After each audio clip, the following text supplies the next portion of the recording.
नमस्कार मित्रों, आज मैं बात करने जा रहा हूँ हिंदी साहित्य के एक महान कृति रश्मि रथी के बारे में, जिसे लिखा है राष्ट्र कवि रामधारी सिंह दिनकर जी ने।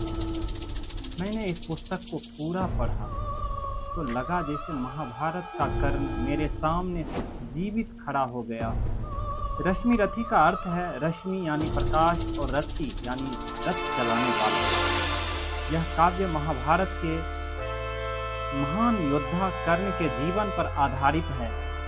दिनकर जी कर्ण को सिर्फ एक योद्धा नहीं बल्कि एक संघर्षशील, उपेक्षित और स्वाभिमानी व्यक्ति की रूप में प्रस्तुत किया है।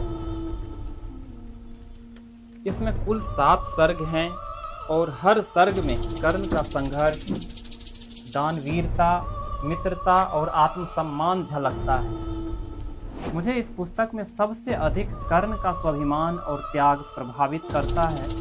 जब कर्ण को समाज ने सूत पुत्र कहकर अपमानित किया, तब भी उसने हार नहीं मानी। मुझे वह प्रसंग बहुत भावुक कर गया जब इंद्र ब्राह्मण बनकर कवच कुंडल मांगने आते हैं और कर्ण बिना झिझक सब कुछ दान कर देते हैं। यहाँ दिनकर जी की पंक्तियां दिल को छू जाती है। इस पुस्तक ने मुझे सिखाया कि परिस्थितियां चाहे कैसी भी हों, मनुष्य को अपना आत्मसम्मान नहीं छोड़ना चाहिए। कर्ण का जीवन मुझे इसलिए भी प्रेरित करता है क्योंकि वह हमेशा संघर्ष में रहा। उसे जन्म से अपमान मिला, लेकिन उसने कभी अपनी मित्रता नहीं छोड़ी।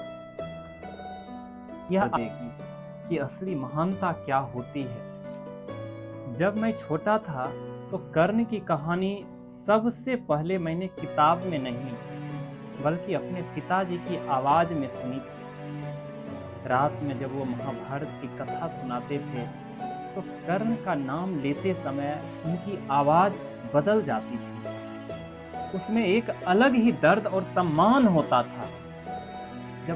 तब शायद मैं कर्ण को पूरी तरह समझ नहीं पाता था, लेकिन पिताजी की आंखों में उसके लिए जो सम्मान था वो मुझे महसूस होता था।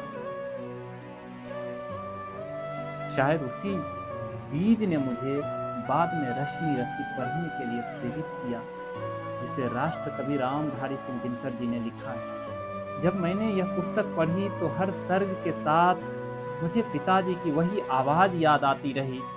ऐसा लगा जैसे मैं पढ़ नहीं रहा बल्कि पिताजी फिर से मुझे कुछ कहानी सुना रहे हों।